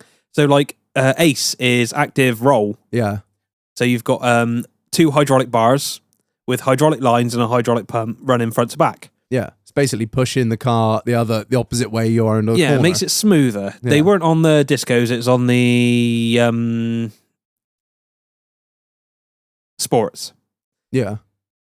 And what they tend to do, the lines are made out of shit and the bars blow seals. Yeah. So the lines rust through and start to leak. Yeah. I want to say the rear lines are about 300 quid and the front lines are 200 quid. The rear bar is 500 quid. Fuck. And then the front bar is similar to that. So when you blow rear lines, the front lines are about to go. Yeah. The front bar's got a little weep. There's no point. There's no Just point. Fucking bin it off. Literally bin it off. But it's not worth the car's thing. So you have to put it on solid bars. Yeah. And then you still have to split the body to get the rear bar out. Oh. It's all good fun. Land Rovers are fantastic. Talking about people coming into the industry, this is the thing, like, everyone's going to take the piss out of me now. So I love cars because of the Fast and Furious. Yeah. But That was my era. So I went and did a road and race car technology course. Yeah, but that's no different from someone getting into farming because their uncle did it and he used to spend summers on a farm with their uncle. It's just, you know, it's what doesn't matter what really made you interested in it, as long as you're interested in it. Yeah, that's why I did the course I picked. And we did a lot of cool shit. And then I went on and did a degree in motorsport engineering. Then ended up down where I used to work, and we did like really nice cars, race cars, Yeah. shitload of suspension setup, everything really, really nice. I don't see why, like, what doesn't appeal to people anymore. Because that was like bread and butter shit. Coilovers, setup, etc. But is that like? I think that's dying out as well, though. I know everyone's saying, "Oh, the scene's changed, the scene's shit." Like the modified car scene now, it's The scene was shit back 10 years ago. Wasn't it? But it was. Yeah, but it seems to be like nobody's. Oh, there are probably people out there saying yes, we are, but it doesn't seem like anyone's doing their own stuff anymore. Don't seem No. like there's less and less people. Finance coilovers. Yeah, or so many less people that are fucking actually getting on the driveway and stripping the struts out of their own car and putting. Well, you can have they fucking. just pay someone else to do it, or sling it on finance, or Oh, yeah, everything's on finance now, isn't it? yeah. I don't know. I wouldn't say the scene's dead, but it just there is no. Remember when we used to have a local car scene? We used to have a fucking lit local car scene. Down in Jobby. Job centre car park, McDonald's, fucking where was the other one? Waitrose? No, yeah, that's what is now Waitrose. Yeah. Commercial. Just being absolute fucking yobbos. But you don't see it at all anymore. No. Every time I go into McDonald's, I'm expecting to see a whole line of, obviously not Mark 4s and 306s. Like, you're expecting to see a load of slammed out stuff with fucking colourful interior lights and fucking great big like rotors. You just don't see it anymore. No. It's so weird to see that it's just not about. I mean, Like that encouraged me, like car modification encouraged me throughout my training or course, whatever. Yeah. And that is kind of where I wanted to be. But there doesn't seem to be that anymore. I don't Which know. is probably killing off the next generation. I think all of these things are probably connected, really, if you think about it. Like, who the fuck wants to work on something, that's got all this fucking, you put a new coilover in it, you need to have it plugged in by the fucking garage to tell it that it's got, I mean, that's not obviously the case, but that sort of same thing. You can't go and slap a sub in something, because if you take the fucking 12-volt feed off of something, you'll get a load of codes come up on the dashboard. That's another thing. So we had a new shape Sport in. Yeah. And somebody had tapped into the secondary battery. Yeah. Start shit itself. It's just what I mean. The moment the moment you start fucking with shit like we used to, just find any old 12-volt fucking 12-volt feed. Off. Yeah, just fucking, I'll take me sub off this interior, like, fuck him. Like, yeah, but like you can't do that now. Like, you not a chance. Not in anything vaguely, even like, I don't know, like anything vaguely new. So like your CJB, your central junction box, which is like your main body brain. Yeah. In your Range Rover, you get people putting like spur fuses in. Nah. You can't do that because it will shut itself down. It'll just be like, nope. No, because there's too much. The amp draws. The draw off that is too much. It shouldn't be doing that. Yeah. Nope. It would just look at you when you're doing that. You wouldn't even, I don't think you'd be able to do it straight off the battery, would you? So you probably could, because the monitor inside is usually on the negative. Yeah, but you'll be running. You'll run the switch live. So yeah, I don't know, man. So let's get some solutions now, Marlon. Start off at the start. How are we gonna? It's pretty simple, I think. But how are we gonna fix these shit engines? Not make them shit. You literally get better material. You're doing it as cheaply as you can, which doesn't work and is not working. That's the thing that, like I said, it's what annoys me. It's a fucking premium product, like Land Rover, any of these other like a premium price point. It should fucking, like, we know they've always been unreliable. Like there's unreliability, and then they're there's shitting themselves at 25,000. Yeah, there's terminal issues. Yeah. Better quality material. I think that's the main issue. Your chain wouldn't stretch if it's made out of decent steel. Well, it's been proven for God knows how many years. You got the chain on Look at the TD5 chain. The Rover V8. Yeah. I've never changed a Rover V8 or a TD5 chain. No, ever. Should never have to. That's the whole idea of a chain. Yeah. It's not never, but it's the idea is it's lifetime. Yeah. It's a lifetime of the engine, which they might say is 100,000, but we all know they go on long beyond that. And I've seen fucking TD5s with 270,000 miles on them. Man's never had his chain changed for shit. It'll kill a cam and a set of rockers. Blow its head and fucking God knows whatever else. But this all comes with the territory. That mileage. Like the chain will be fine. So better materials. That's what we're saying. What about this overcomplicated shit? Stop overthinking things. Like, there's no need to have shit run through different modules, run through different modules. Oil pumps and shit. Right, why fuck with something which has been fantastic for 120 years? Oil pump goes round, makes pressure. Yeah. Don't put a little fucking valve inside a cunt, because it's going to go wrong. And look, it started going wrong. I think it's trying to reinvent the wheel. Yeah. But all you're doing is like putting a flat spot in it, really. Yeah, you're fucking it. Yeah. There's some things that are perfectly designed, like an oil pump, like the oil pump or a water wheel. You know, perfect design. One of the most, I think it's one of the most energy efficient things in the world. Like something like that. People don't fuck with a water wheel because it's just been proven to be brilliant for years, thousands of years. It's not like, you know what we should do? Let's put a viscous coupling unit in it. That'll make it awesome. Yeah, no. Keep it simple, stupid. Yeah, I think, yeah. I mean, it hasn't got to be stupidly simple. We're not talking fucking single overhead cam and 23 horsepower, but there are examples. There are trade-offs here. Yeah. An oil pump works. A mechanical oil pump works. Unless you have like a discovery with the early ones where they miss the tab off and it snaps that off. But they did revise it and it has been fine since. An oil pump works. There's no need to put a diaphragm in it. Like electric water pumps. I don't like understand. the VWs have got a sleeve which comes in and out, varying the water supply. What? Why? It's a mechanical pump. Leave it alone. It goes round when the engine's running, works. I think is it like like I've said it before loads of times, but you get to a point of diminishing returns with innovation, don't you? You try and innovate and innovate and innovate and innovate, and in the end, you're getting so little in return. But realistically, you have so many potential points of failure when you're overcomplicating shit, over engineering stuff, not over engineering, but over innovating. You're like, you see it in so many things. Asking for failure. Right, should we cut to a break and I'll get onto some farming problems? Yeah, I'll finish the. Oh, sorry, no, I didn't want to cut you off. No, we'll go for a break because I really need a piss. All right, we'll finish your bit after. All right, see you later. Bye.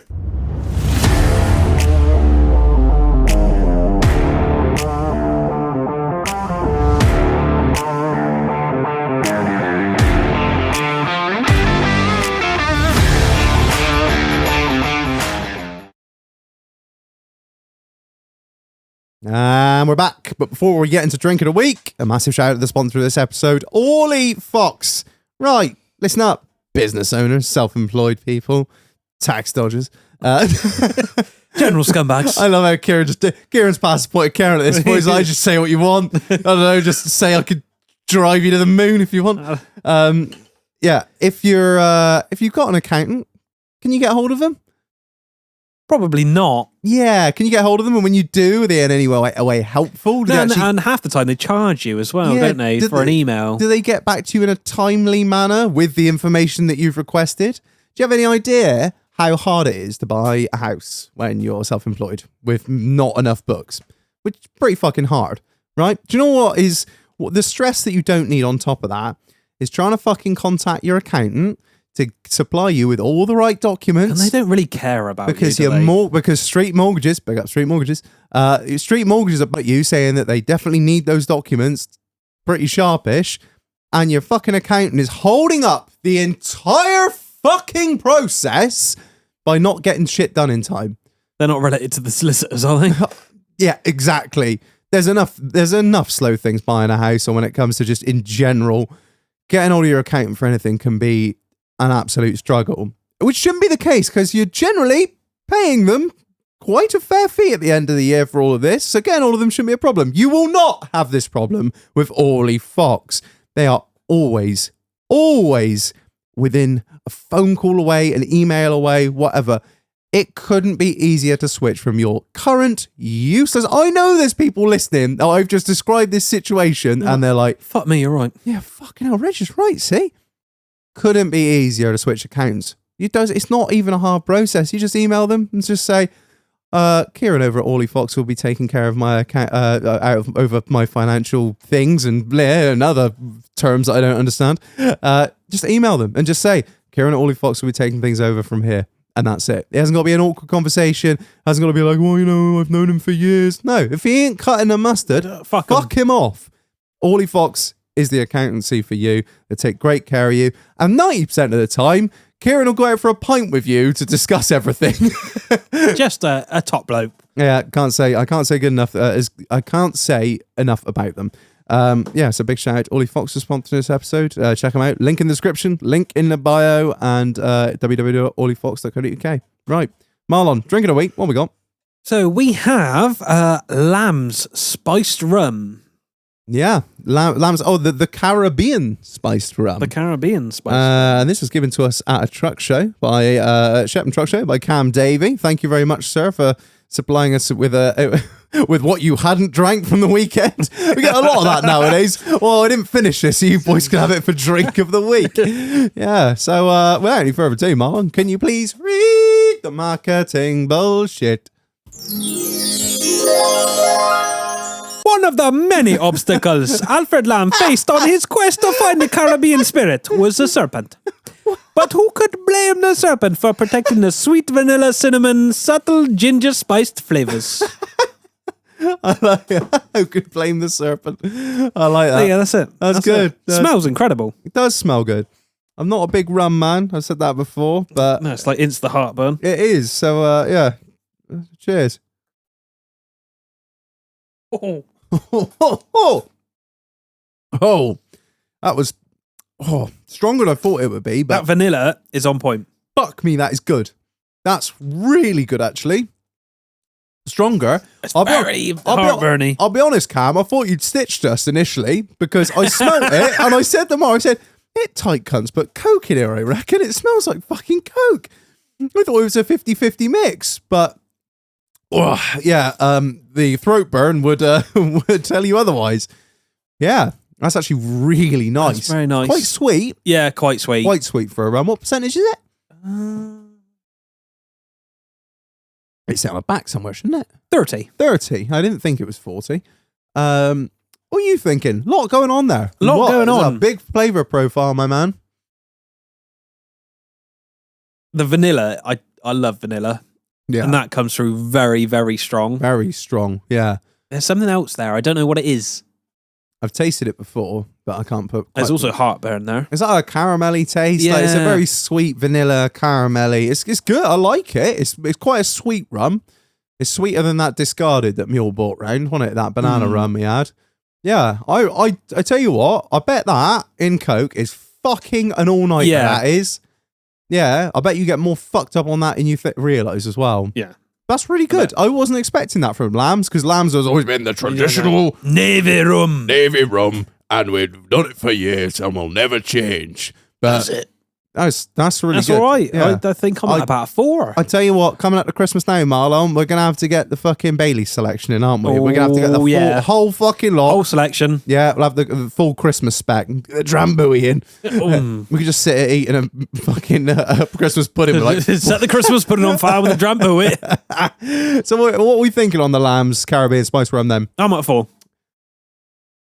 Mate, I'm going to go fucking way at the left field. That's having a 5, mate. I've got a sweet tooth and I'm not scared. I'm not afraid to say it. That is fucking good. I can imagine it being too sweet for some people, but for me, that is banging. I could drink that neat, and I'm not a neat man. My missus can attest to that looking at my bedroom. That's shit hot. I like that. Oh, hello. The wife's here. Shalom. Hello. Sorry about that. The dog just done a massive sick and she couldn't find the fucking dustpan and brush.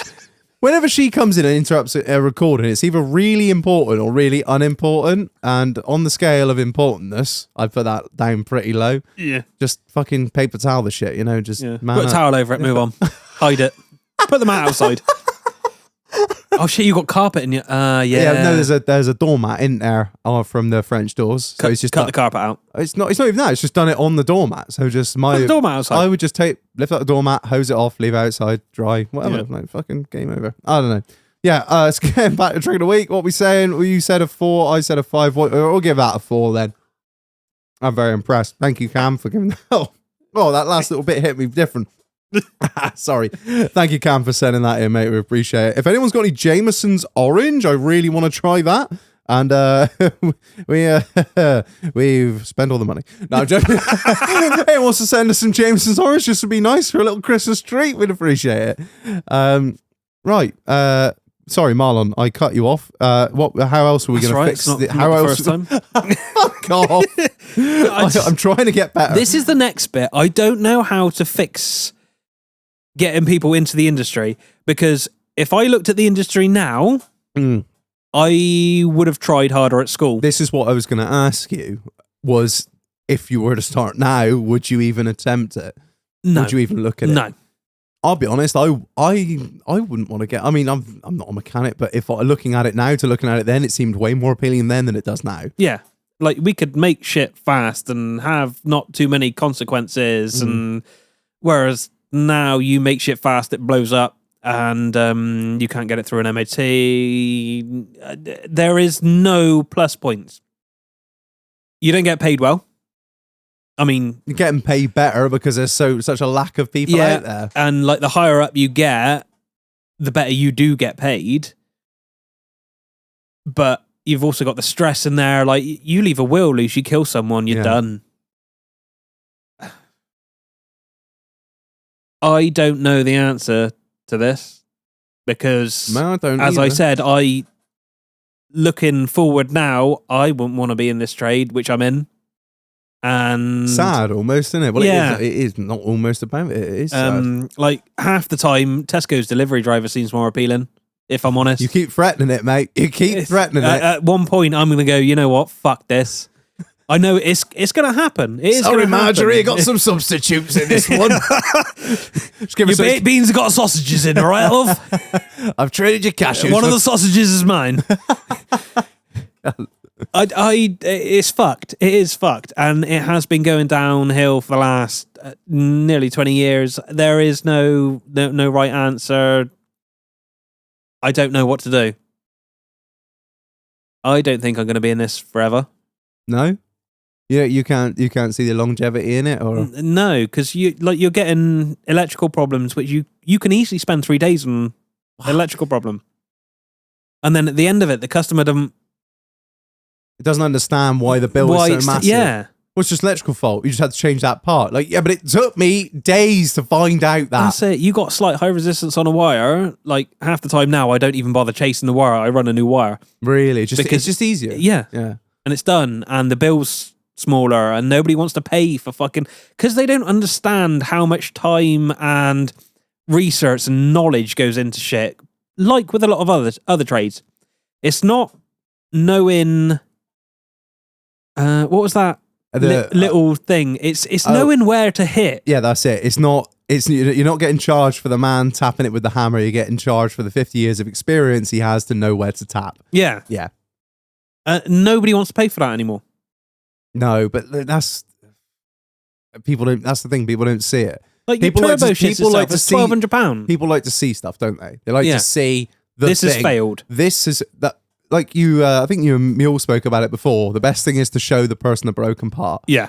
Whereas I've had to run this little wire, or I've had to go in there and change this one setting. You can't show them anything. No.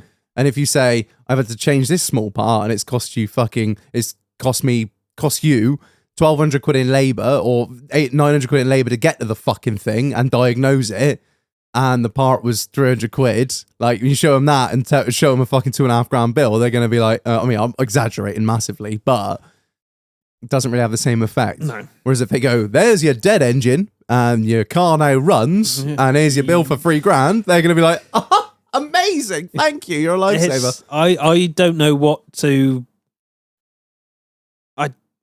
We're fucked. It's not good. Right, you need to add to the shit sandwich and make it better or worse. What, of my industry? Yeah.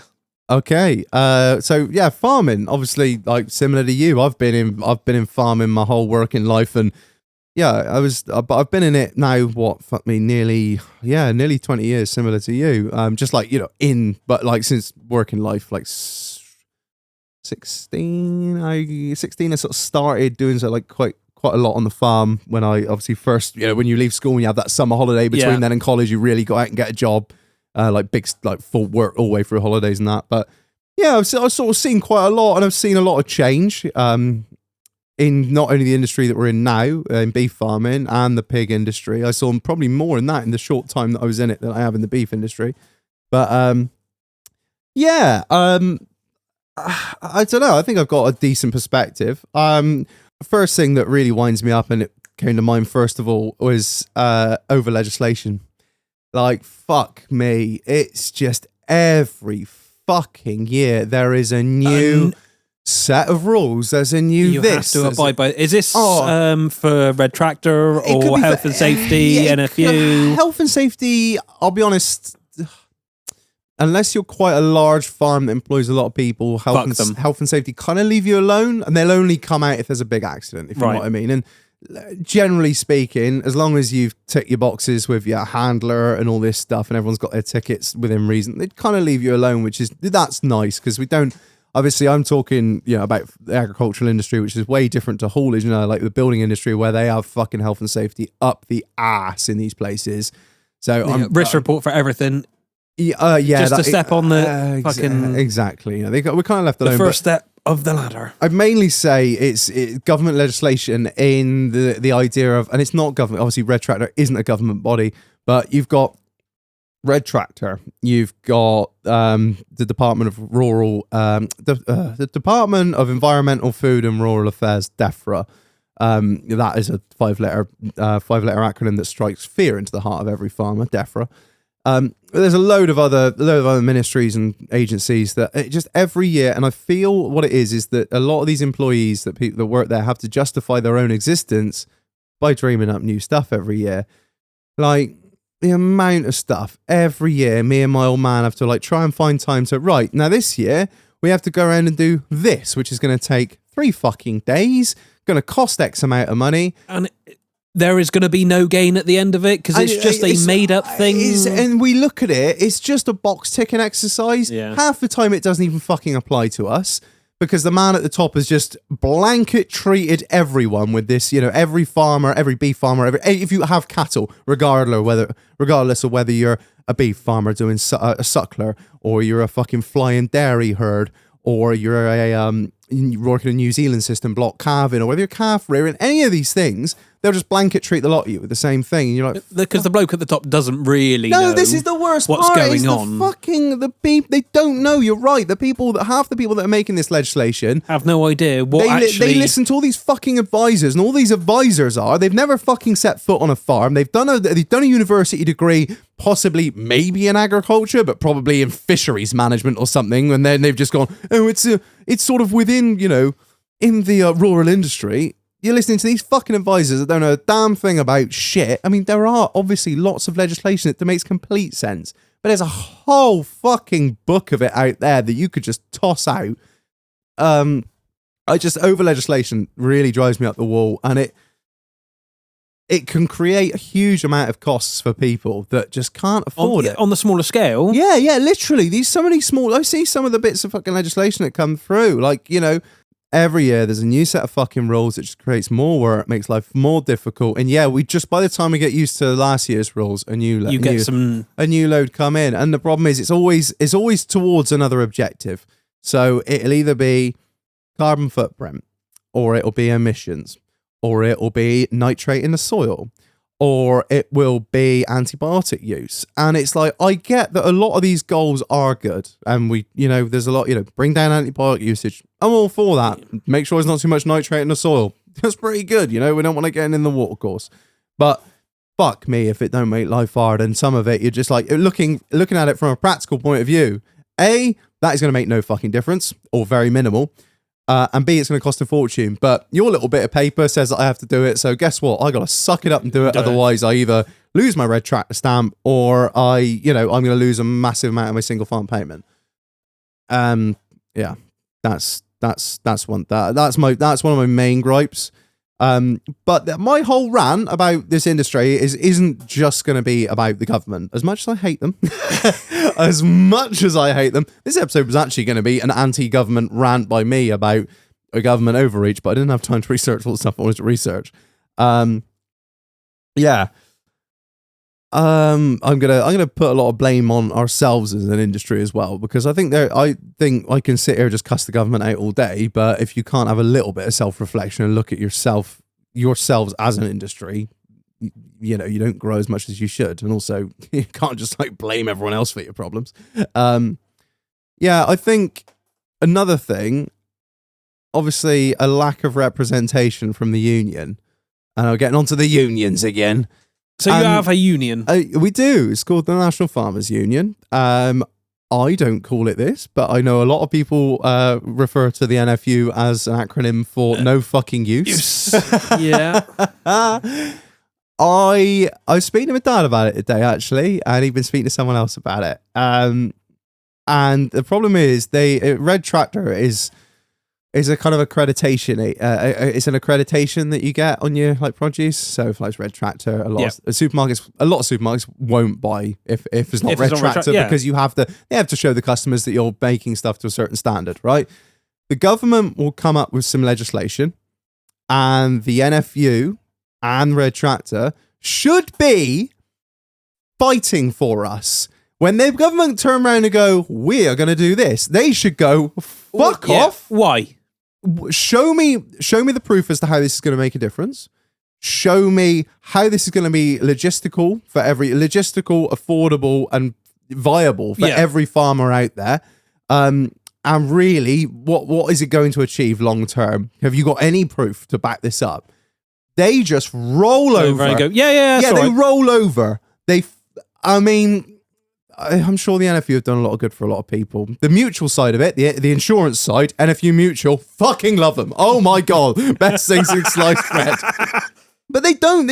I mean, there's been so much. They'll write an article in the magazine. Which nobody reads. They'll write an article. There might be something put out. Somebody might say something. I don't really think anything of any use is really. That's too far. I'm sure they've done a lot of good stuff that I don't know about, and I'm not going to speak to, and I'm not going to say everything they do is useless. But I think they don't fight their corner. I think it's bloated. Both of them are. I think Red Tractor and NFU have become bloated, and they've got too much power. I don't know. They just don't apply it. They don't apply it. They don't push back against anything. It just seems like every time there's this new bit, pushing back is. I don't see them. I don't see them fighting our corner enough. We all pay. I mean, every farmer pays to be part of the NFU a few £100 a year to be part of this union, and the whole idea. No actual point. I mean, a lot of people think, oh yeah, well, if I get into legal trouble, or they have the NFU will fight for you, and yeah, I suppose they will to a point. But when it comes to this big stuff, big picture stuff that affects everyone, they're not bothered. They're not there. It doesn't seem to be there. The help doesn't seem to be there. It just seems to be worrying about what fucking Adam Henson's doing with his pet lamb on the hobby farm. Get in the word. I'm upset a lot of people saying this, but not people that are listening, I don't think. But I think it's fucking, and there is, speaking of the old man, there's a new sort of union starting because they've had enough of it. They have, and there's stuff coming down the pipeline now that's fucking, oh God, it just this whole carbon thing, this whole carbon footprint. We are not the fucking problem with this carbon footprint issue. Thank you. I absolutely agree with you. It is not us. Making our cars electric is non-sustainable. Not only that, it's going to make no fucking difference. None. These container ships that are just fucking... Do you have any idea how much fucking emissions these container ships produce? The air travel... I mean, I'm not going to be one of these like, oh, yeah, just stop oil. Private jets. Horrendous. Yeah. And you're looking at me. And you've got 8 cunty Kardashians flying here, there, and everywhere, and I'm the problem. Yeah, exactly. You get all these fuckers that go to the G8 summit and they stand there and go, I think everyone needs to be conscious of climate change. I'm not going to get into that conversation, but... It's the same as that... fucking sausage finger cunt, saying about the cost of living crisis, while he sat there in his fucking gold helmet with his fucking sword. Talk about out of touch. Fucking hell. What the I'm so fucking sick and tired. We are not the carbon problem. I totally agree with you. How is me and my fucking China. beef farm? Yeah. I know. This is it. They're trying to fucking, it's just another way to find, inevitably, it'll all boil down to some other way they can fucking squeeze money out of us. They're like, oh, well, you'll get a premium on your produce if you're under a certain amount of carbon. Bollocks, will we? Bollocks. Because if we get a premium of 10 pence of fucking whatever, or 10% or 5%, It's cost you fucking... the fucking supermarkets and the buyers will just fucking bring the price down 10%. I'm so sick and tired of it. I just fucking ULEZ zones. This is like this whole carb. It's bullshit. We all knew it was coming. It's been coming. It's hit every industry, and agriculture is always the last to get it because we're backwards and they don't want to approach the farmers. And they're just like, oh I god, understand that. we've got to try and get these cunts to do something now. But no, it's coming down the pike. This whole carbon footprint bullshit. I'm just. What are you gonna do? Put bags on the ass of the cows? Oh, it's just like your food miles and how much diesel you burn and all. It's just all. It's it's the collective thing It's of bullshit. how much your carbon. Is what it is. I'm sick and tired of it. But yeah, one last bit of government cussing. I think the way, like I said, the way to fix that is to either put pressure on these fucking people that are meant to be representing us, the people that we let put their sticker on our food or our produce to sell to the fucking, turn around to them cunts and just say, if you don't sort your fucking shit out, you take your fucking label off. you take your label off and we'll fucking find a new one. I mean, that's very easy to say, very hard to implement. But yeah. I just. But then if half of you turn around and do that. Well, this is the other thing I was going to come on to. It's our willingness as an industry in this nation to roll over or bend over and just get fucked. We sit here and we piss and we moan, and occasionally we might go and block off a distribution centre with our tractors. Look at Belgium. Look at France. They stop. Whenever they fuck the farmers over, they roll up in the fence, the Hollands, the Deutsches. They'll just go to fuck it. They'll just stop. They'll just block off the capital. Yeah. They'll go batter the town hall with manure. I've seen them. It's fucking brilliant. They got these slurry tankers with the big spouts on top. I don't know what they call them. You contractor boys will know. And they just use it as a fire hose. And That's it. The Sprit Cheddar 5000. Yeah, and but the thing is, we sit and we piss and we moan and we do nothing about it, and it's got to fucking stop, because as the agricultural community, we will continue to get fucked over by the government if we don't change something. And I feel like we have to. I'm not saying, oh, you need to drive the tractors down there and do this because you want to keep the public on side. You don't want to block off traffic like these fucking these Just Stop Oil cunts. But it's. But I think the majority of the public will understand, because without you lot, we don't tend to eat. Well, you will. We just get it from somewhere else, from another country. I mean, I don't think British agriculture is ever going to, disappear. But it's scary to see how it's going. I just think we're too willing. We sit and we piss and we moan and we really do nothing about it. And if we don't have any, same about everything. If we don't have a voice on a large scale that are willing to stand up and say something and put pressure on, and and lobby the government and fucking squeeze your local MPs in these larger agriculture, massive. Yeah, but there's no point in squeezing our local MP, because the cunt doesn't reply to anything. Yeah, he replied to me actually the other day. No, he fucking did. Yeah. Anyway, that is way aside from the point. But yeah, no, I think there is blame to be placed on us as well. I think we don't like the French. They go fucking nuts. The Belgians, they go fucking nuts. There are so many cases in Europe of you're not doing what I want, right? You're gonna fucking know about it, and then all of a sudden things do change.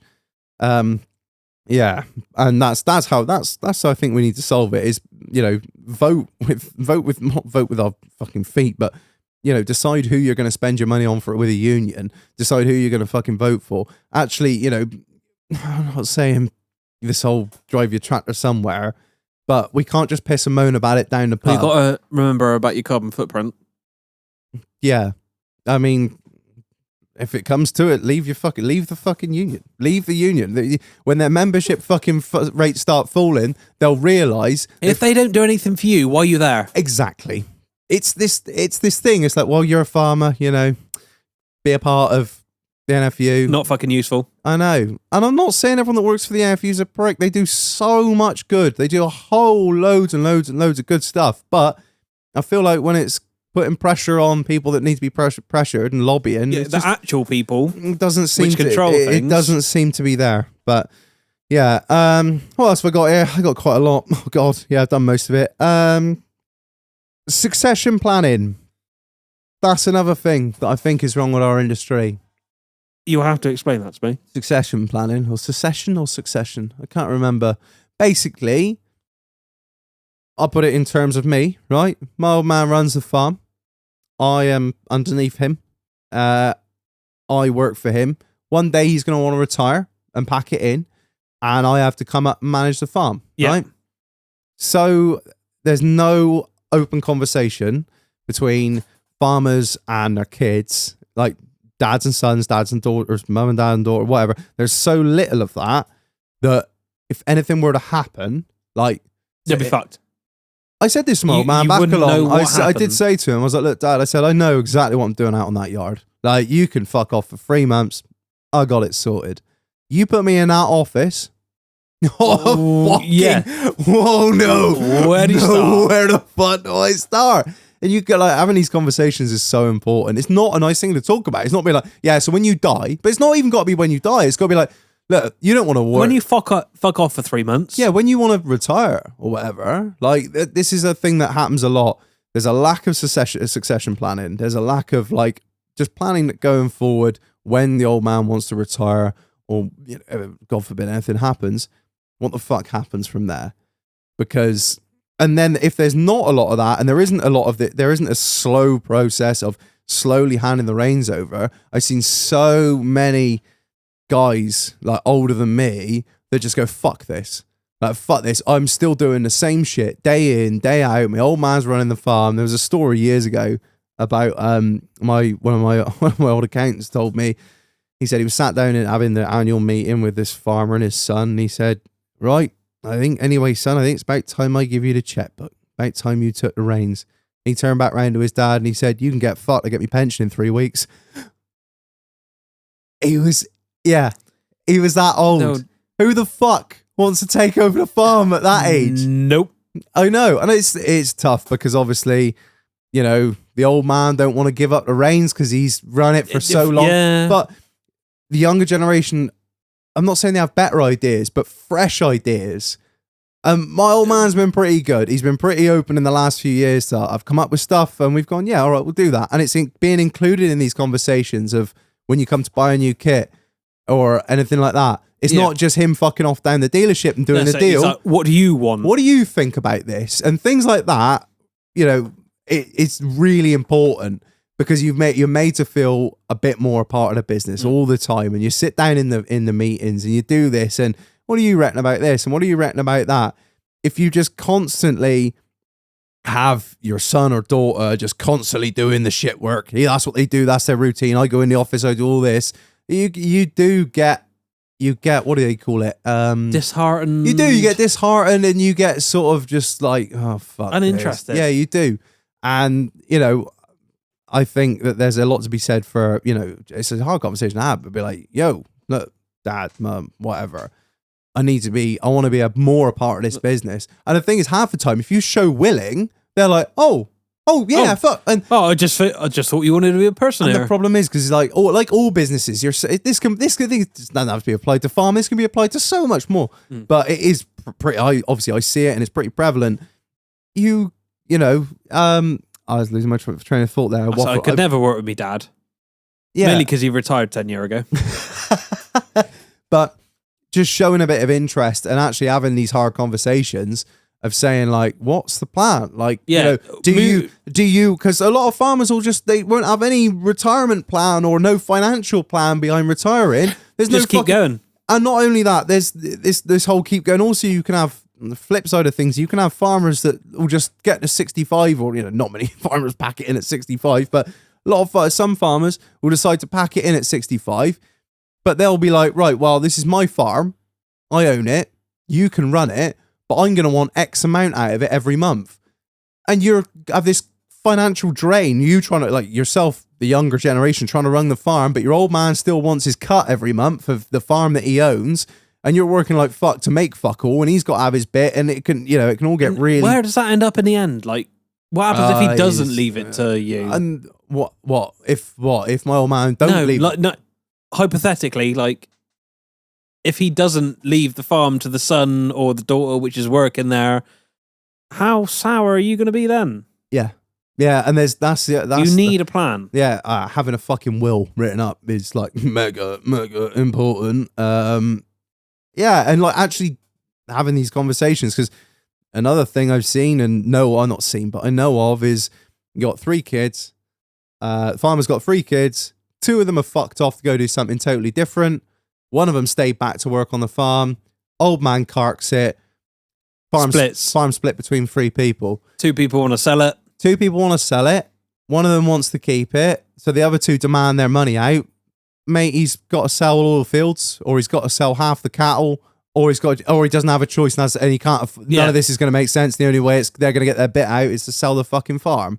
And also, mate, he's the one that fucking stayed there and worked. If anything, I think he's probably entitled to more. And it's just, there's so many complicated things that can happen when the old man wants to retire, and or when the old man dies, and you've got to try and split the farm up, or. Yeah, it's a minefield, and I think the solution to that is just having open conversations. Talk with the older generation, and just try. Like, it sucks. You don't want to talk about this shit, but you have to talk about it, because so few people have actually got a really good. No plan is foolproof or bulletproof. There are so few people out there that have been need a contingency. Yeah, like you say, financial planner, accountant, solicitor, and just. Have these fucking. They need to have these. You and your old man need to have these conversations with them to just get a plan worked out, so it doesn't all fall apart. All that thing that you've worked so hard 7 days a week for all these years, and your old man and his old man before him, all to fall apart because you didn't have a couple of difficult. Not it don't have to be difficult, uncomfortable conversations to think of, but when you actually get into it, it makes total sense. I've had them with my old man, and I feel so much more secure in knowing. Not everything is going to take a shit if when something happens. Yeah. So yeah, I know I've fucking waffled on for God knows how long now. That's right. I'm sure I've spoken a load of shit that people don't agree with, and I've upset a load of people, but I usually get a few messages be like, actually, Reg. Well, you are wrong on that point. That's the problem with reckoning you know a lot when you don't. But yeah, I think that's pretty much it. Oh, one last small point. I won't go too far into this, but these all. Do you want me to stop? No, carry on. No, I'm just being a cunt. All-inclusive systems. So basically, everyone's invited and everyone's equal. Socialism. No, it's these. There's a few of these knocking around now. They've been around for a while, and they're not that popular. They're really popular in the US. I don't like them. A lot, but they're not all of them are bad. What an all-inclusive system is basically. It's like a rearing system. We'll supply you with the animals. We'll supply you with the food. We'll supply you with the medicine. We'll pay for sometimes they pay for your dead stock. We'll supply any other sort of consumables. Anything you need. Any consumables you need. And it's like a warranty company. You have a good one. You have it with chickens. You have it with I don't think it's so much of a thing with sheep. You can get it in beef rearing. And you can get it in pigs. Really, it's really big in pigs. It's one of the main ways people rear pigs. It's called like bed and breakfast system, like an all-inclusive job. And the problem, you do all the work, everything gets supplied to you. Yeah, but the problem is with that, you just get a check at the end, and they can. I know a lot of people get fucked over by that. There are some really good ones out there, and I'm not shitting on all of them, but you got to be really careful when you get into something like this, because it sounds great because you're like, it's amazing. I haven't got to worry about buying feed. No. I ain't got to worry about buying all the drugs and all the vaccines because they're fucking expensive. Milk powder, anything like this. And there are other ones that say, "Oh yeah, we'll supply you with this, but you have to buy our thing, or you have to buy our feed. Yeah. And like there are some of them that are really good because they're in a buying group and they can get the price right down, but some of them aren't. And you got to be really fucking careful of that because they sound great on paper and the bloke you're talking with is going to sell it to the moon. It's like the government. Yeah, and there's a lot of them out there. There's not to say a lot of them, but there are some of them out there that I'll be really fucking wary of because once you're in it, it's really difficult to get out. Some of them can be really difficult to get out from underneath, especially some of the ones that like, I know there's a couple of pig companies. I assume you sign a contract for X amount of years. Yeah, so some of them will supply you with a pig shed or a sheep shed. And you end up being indebted to them, and that is your repayments on said shed. Yeah, it comes off the top of what you earn every month, and it's being docked. And then basically, if you say, "Look, I don't want to do this for you lot anymore," there, so that's fine. That's not a problem. You can pay me £150,000 for that chicken shed that you owe me, or whatever. It's massive in America, huge. That happens. That's like one of the main ways that these people get into farming chickens, hogs. That's huge over there. Sign a contract, they supply you with the shed. They make the shed, they design the shed, because and a lot of the ways they do it is say our livestock have to be reared with this protocol, this specific lighting, this specific, and if you don't do it like that, we can't give you a contract. And you're looking at building something like that, and you're like, fuck, it's gonna cost a fortune. They're like, don't worry, we got one right here. It's not that much of a big problem in the UK, but they are out there, and I think it's just something to be wary of. All you got to do is do your fucking homework.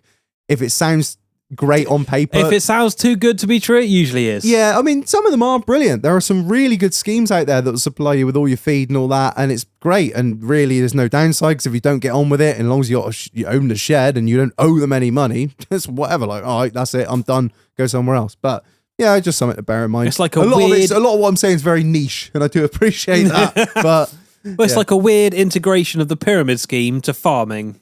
It is. It's what. Yeah. It is. It a pyramid scheme, like an MLM. You tie you in, you buy all the products, and then you've got all this fucking Herbalife shit you can't fucking sell because all your friends have already bought it off all their other mates. You bought 20 tons of it and can't sell the shit. And you've got this massive debt hanging over you that you can never get out from underneath. But yeah, it's not that prevalent. I just know it's out there. It's just something to think about. But yeah, I think that's part of that's my little bit. I hope it's been insightful. Did you learn anything, Marlon? I did. You did? Good. Yeah, I'm sure that half of it can be disproved. It's everything that I can say is. We've done some reckoning. That's what I reckon. Yeah. I'll put that as a legal standpoint. All of what I just said is what I reckon. All of what I said is true. Yeah, all right. I don't know, what's going to happen in 10 years? It's going to be interesting, mate. What's going to happen? Mate, we'll still be here. We'll still be here. I'm going to be a Tesco delivery driver. I fucking love my industry. I love agriculture. I love livestock is what I love, and I love it, and I wouldn't want to do anything else. And I know a lot of people say that, and they do mean it, and I'm going to say it as well, and I fucking mean it. I really do. I wouldn't want to do anything else. Mate, take me back 10 years, I would have said exactly the same. Yeah, I don't think it's going the wrong way. I think it just needs to be sorted now rather than later. It's like it's the what do they call it? The trajectory. The trajectory of a ship. It's not a trajectory, is it? The path of a ship. If it just moves 1 degree, right? The Titanic wouldn't have hit the iceberg. Yeah, that's what I mean. If you've got 1,000 miles to travel, and this is your point you've got to reach. If you move it 1 degree now, you're gonna. By the time you get there, you'll have missed it by X amount. All we need to do is just steer it a little bit, because that little bit now could mean a massive amount 10 years down the line. Yeah, I know what you mean. Because by the time you get there, it's a long way to get back the way you want to go. That's all I'm saying. Yeah, well, it's quite a good little. That's it. And you think your carbon footprint as well. Oh, fuck off your carbon footprint. Right. Oh, are we good? Is there anything else to do? No. Buy merch. I hope you've enjoyed our little miserable episode of me and Marlon. Just had a shit week. Right, let's talk some shit about how bad our industries are. I'm joking. Sorry, team. Yeah, fuck it. You deserve it. Right, yeah. Get on the website, buy some tickets to the event. It's going to be fucking brilliant. We're going to be having a whale of a time. It's going to be fucking amazing. So, yeah, they're on there. Buy them now. the Wear a event. suit, wear a dress, wear a mankini. Do what you want. I don't care. Not Just your real come. dad. Just turn up. Buy the fucking Don't ticket. actually come. Just buy the tickets. Buy the fucking tickets. They're on the fucking website, iddh.uk. Yeah, and one final massive shout out to the sponsor of this episode. Look, Orley Fox. They are the accountants to have. I'm in business. I know how fucking valuable a decent accountant is, right? Same as a mortgage advisor. Worth their fucking weight in gold. I know so many people that have gone out and paid a massive tax bill. I've seen so many people. They turn up. I had a bloke that used to turn up to build sheds in a ratted out old Citroen Xantia, I want to say. Oh, estate. wow. And he was moaning, "Oh no, my fucking tax bill this, my fucking tax bill that." I was like, "Go buy a new Transit, dickhead. What are you doing? Fucking idiot." He's walking around with all these wanked out old tools.